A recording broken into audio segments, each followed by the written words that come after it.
మొన్న ఇదే క్రమంలో చంపేస్తే ఒక I think 9th or 10th class student చంపేస్తారు, బయటకు వస్తారు, మళ్ళీ బెయిల్ మీద వస్తారు. అంటే భయం అనేది లేదు సొసైటీలో. అంటే ఈరోజు విచ్చలవిడిగా క్రైమ్ పెరిగిపోతుంది అని అంటే అర్థం ఏంటంటే అక్కడ ఈరోజు ఈ మన ఒక్క న్యాయ దీని మీద లేకపోతే చట్టం మీద గౌరవం లేదు, చట్టం మీద భయం అనేది లేదు, ఇక్కడ లేదు. ఎందుకంటే మీరు అదే బయట దేశాల్లో చూడండి, మన పక్కనున్న సింగపూర్లో చూడండి, మనం ఎక్కడో అనట్లే కదా, మనం అందరం కూడా దీన్ని సింగపూర్ చేస్తాం, మలేషియా చేస్తాం అంటాం కదా. మరి ఆ దేశాలలో చట్టాలు ఎలా ఉన్నాయి? మన దేశాల చట్టాలు ఉన్నాయి, అద్భుతమైన చట్టాలు ఉన్నాయి, కానీ అమలు పరిచే ఎక్కడుంది? జాప్యం జరుగుతుంది. అంటే అంత భయం లేకుండా మీడియాకి ఇచ్చిన స్టేట్మెంట్ అది. అంటే 10 మంది ఒక సోషల్ మీడియాలో చూస్తున్నారనే భయం కూడా లేకుండా ఈ రోజు చంపితే చంపుతాడు, చంపితే చంపేస్తుంది, బయటకు వస్తారు, బెయిల్ మీద వస్తారు అనే భావాజాలం వాళ్ళలో నాటుకుపోయిందంటే వీళ్ళకి అసలు భయం అనేది ఎక్కడా కూడా భారత శిక్షా దీని మీద ఏదైతే మన ఐపీసీ మీద కానీ వీళ్ళకి భయం లేదు. ఎందుకంటే బయటకు వచ్చేస్తాం. సో వీళ్ళ ఒక నేర ప్రవృత్తిని అరికట్టాల్సిన రిఫార్మేషన్ ఎక్కడ జరుగుతోంది? అసలు వీళ్ళ మానసిక ప్రవృత్తి ఎందుకుంది?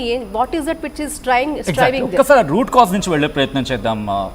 చిన్నప్పటి నుంచి అన్నట్టుగా ఘటన బహుశా 9th క్లాస్ వాళ్ళ ప్రేమ కోణంలో వాళ్ళ తల్లిని చంపేసిన తర్వాత ఆ వ్యక్తి ఎవరైతే వీళ్ళు మొత్తం కలిసి చంపేస్తారో వాళ్ళ మదర్ అన్న స్టేట్మెంట్. అంటే చిన్నప్పటి నుంచి పిల్లల్లో కనిపించిన తల్లిని కూడా మర్చిపోయేంతలా అది ప్రేమ అవుతుందా చెప్పండి? That is stupidity. ప్రేమ అంటే ఏం చెప్పండి? ఈ రోజు నేను అంటాను, ఈ రోజు ఎవరైతే ప్రేమ అని ఇంత ఇదైపోతున్నారో ఇదే ప్రేమ ఇప్పుడు ప్రేమ కోసం చేయడం కాదు. షష్టి పూర్తుల వరకు ఎన్ని వెళ్తున్నాయి చెప్పండి? నేను ఒక మనిషిని ప్రేమించాను, ఆ మనిషితో నిబద్ధతతో నిలకడగా ఒక బాధ్యతతో అదే ప్రేమతో నేను ఈ రోజు ఉన్న మనిషి అంటే నేను యంగ్స్టర్గా ఉన్నప్పుడు నేను ఒక మనిషితో ఉన్న ప్రయాణము నాకు షష్టి పూర్తి అన్నేళ్ళు ఉంటున్నామా? 10 ఏళ్ళు ఉంటున్నారా? 5 ఏళ్ళు ఉంటున్నారా? వీళ్ళు 5 ఏళ్లలో ఉంటున్నారా? మరి వీళ్ళది ప్రేమ ఎలా అవుతుంది? వీళ్ళది ఆకర్షణ కాదా? లేకపోతే ఇంకొక ప్రలోభం, ఒక డబ్బు ఉందనో లేకపోతే ఇంకేదైనా హోదా ఉందనో? అసలు ఈరోజు నిజంగా నిబద్ధత గల దంపతుల్ని మనం చూపించగలుగుతున్నామా? ఒక్క సక్సెస్ స్టోరీ చూపించగలుగుతున్నామా? మన అమ్మమ్మ తాతల్లాగా వాళ్ళకి చూపించగలుగుతున్నామా? మనం ప్రయాణం చేయగలుగుతున్నామా? ఒక్క సంవత్సరం నిలకడగా ఉండలేకపోతున్నారు. ఇది ప్రేమ ఎలా అవుతుందండి? ఇది మీరు కేవలం ప్రలోభాలకి లొంగి డబ్బుందా? బట్ నేను అమ్మలా అదే పాయింట్, చిన్నపిల్లల్లో ఆ ప్రేమ ఏంటి?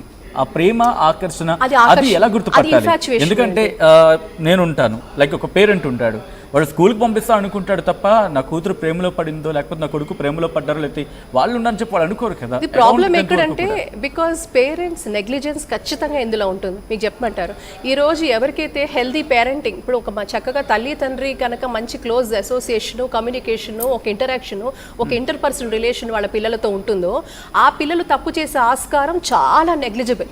It's a proven fact. ఎందుకంటే వాళ్ళకి ప్రతి అణువు కూడా తన చైల్డ్ ఎలా ఉంటున్నాడు, ఎలా మాట్లాడుతున్నాడు, ఎలా మాట్లాడుతుంది, ఎట్లా బిహేవ్ చేస్తుంది, తన ఆలోచనలు ఏ విషయంలో ఉన్నాయి, వాళ్ళు ఏం చేస్తున్నారు, వాళ్ళ కవలికలు. ఈ రోజుకి కూడా నా కవలికలు మారితే మా మదర్ ఏమైంది నాన్న అని అడుగుతారు. అంటే మన పేరెంట్స్కి కానీ మన లైఫ్ పార్ట్నర్ కావచ్చు, మనతో చాలా క్లోజ్ అసోసియేషన్ ఉన్న వ్యక్తులు మన కవలికలు, మన ఆలోచనలు, మనం చేసే ప్రతిదీ కూడా వాళ్ళకి అర్థం అవుతుంది. సో ఇది ఎలా జరుగుతోంది? ఇది ఎందుకు లేదు అంటే ఈ రోజు ఎందుకు ఆ లోన్లీనెస్. ఇప్పుడు తల్లి తండ్రి ఇద్దరు బిజీగా ఉన్నారు, ఇద్దరు కూడా వాళ్ళ బాధ్యతలు అంటే వాళ్ళు ఏమనుకుంటున్నారు, కేవలం పిల్లలను మనం వాళ్ళకి కావాల్సిన డబ్బులు ఇచ్చేస్తే లేకపోతే వాళ్ళ ఫీజులు కడితే వాళ్ళకి ఏదో బట్టలు కొని ఇచ్చేస్తే వాళ్ళకి కావాల్సిన అన్ని చేసేస్తే మన బాధ్యతలు నెరవేరాయని వాళ్ళు అనుకుంటున్నారు. కానీ ఇది బాధ్యత కాదు కదా, వాళ్ళ బాధ్యత అది కాదు కదా. అసలు వాళ్ళ మనసులో ఆలోచనలు ఏ విధంగా ఉన్నాయి, వాళ్ళు తిరుగుతున్న వ్యక్తులు ఎవరు అంటే పియర్ గ్రూప్ అంటాం. ఇప్పుడు పిల్లలు చాలా వరకు మీరు చూడండి, ఫ్రెండ్స్ కలిసి ప్లాన్ చేసి ప్లాట్ చేసి మర్డర్ చేస్తున్నారు. వీళ్ళు దేన్ని చూస్తున్నారు, వీళ్ళ ఎక్స్పోజర్ ఎక్కడ ఉంది?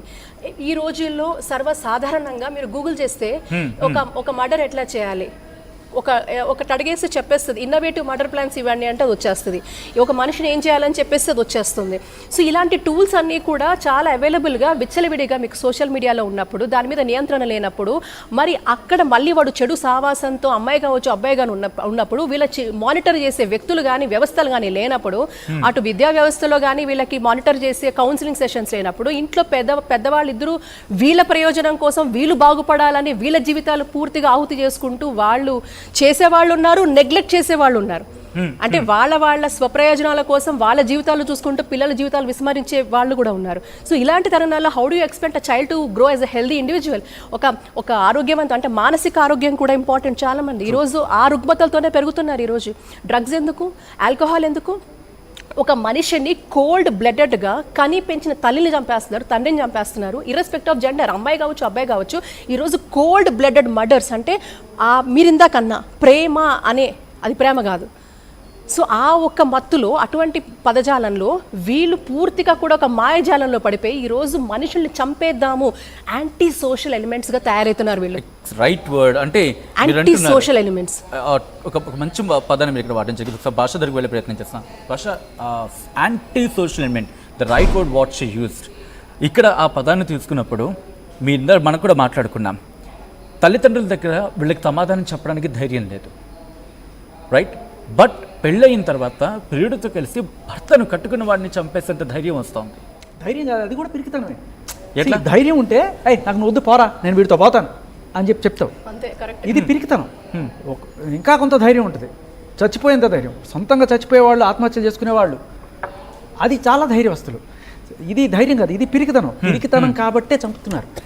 డైరెక్ట్గా ఫేస్ చేసి, ఇప్పుడు నేను భర్త చచ్చిపోయాడు కాబట్టి నేను ఇంకో వీడిని చేసుకుంటున్నాను అనే కోణంలో వెళదాం అనుకుంటాను తప్ప ధైర్యంగా నాకు వీడిష్టం లేదు, లాయర్ దగ్గరికి వెళ్ళి లేకపోతే పోలీసుల దగ్గరికి వెళ్ళి నేను విడిపోదాం అనుకుంటున్నాను అని చెప్పే ధైర్యం లేదు. పిరికి పంద చర్యలు ఇవన్నీ.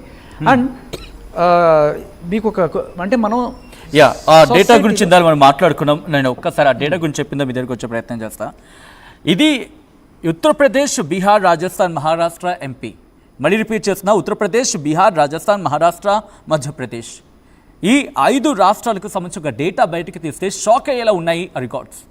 2020 నుంచి 2024 మధ్య, ఇది 2020 నుంచి 2024 మధ్య ఆ డేటా తీస్తే ఈ డేటా ప్రకారం 785 మంది భర్తలు చచ్చారు తమ భార్య చేతుల్లో. బహుశా నేను చెప్పిన విధానం కాస్త మీకు హర్టింగ్గా ఉండొచ్చు. భర్తలు చంపేశారు భార్యలు అంటే కరెక్ట్గా ఉంటుంది. దీంట్లో ఈ లెక్క ప్రకారం చూసుకుంటే ప్రతి 2 రోజులకు ఒక వ్యక్తి, ప్రతి 2 రోజులకు ఒక భర్త, ఒక మగాడు తన భార్య చేతిలో హతమైపోతున్నాడు. ఇందులో అగ్రభాగం ఉత్తరప్రదేశ్ది. 274 ఉత్తరప్రదేశ్లో మరణాలు సంభవించాయి. ఇక్కడ భార్యలు భర్తలను చంపేస్తున్న ఘటన. ఆ తర్వాత బీహార్లో 185 మంది భర్తలు తమ భార్యల చేతుల్లో చచ్చిపోయారు. చాలా మంది నాతో అంటూ ఉన్నారు ఇది ఎంపవర్మెంట్ కదండి. నేను వాట్ నాన్ సెన్స్ అన్న, ఇది ఎంపవర్మెంట్ ఎట్లయితుంది అన్న. And it's not empowerment and let us not use this terminology just like that. Okay, ఒకప్పుడు జరిగిన మాట ఇప్పటికీ కూడా అధిక శాతంలో బాధితులు ఎవరు అంటే మహిళలు, ఒప్పుకుందాం, అలా మాట్లాడదాం. ఇప్పటికీ కూడా క్రైమ్ రేటు మహిళల మీద డెఫినెట్గా వనరబుల్ గ్రూప్ అంటే మహిళలు వస్తారు, అది అలాగే అంతవరకే ప్రస్తావిద్దాం. కానీ ఈ రోజు మగవాళ్ళని చంపేస్తే అది ఎంపవర్మెంట్ అంటే అది నాన్ సెన్స్ అని చెప్పా. Absolutely nonsense. ఎట్లయితుందండి ఎంపవర్మెంట్? నేను ఏమంటానంటే ఒక కుటుంబ వ్యవస్థ ఈరోజు ప్రపంచ దేశాలలోనే మన భారతదేశంలో మన భారతీయ వ్యవస్థ, కుటుంబ వ్యవస్థ అంటే ప్రపంచ దేశాల్లో ఎంతో గౌరవం ఉంది. దాంట్లో ఏ మగవాడు వల్ల నడవదు, లేకపోతే ఒక్క ఆడదాని వల్ల నడవదు. ఇద్దరు కూడా ఆ మాతృశక్తులు ఆ పితృశక్తులు కలిస్తేనే ఈ ఒక అద్భుతమైన కుటుంబ వ్యవస్థ నడుస్తుంది. అలాంటి ఆ వ్యవస్థని రోజు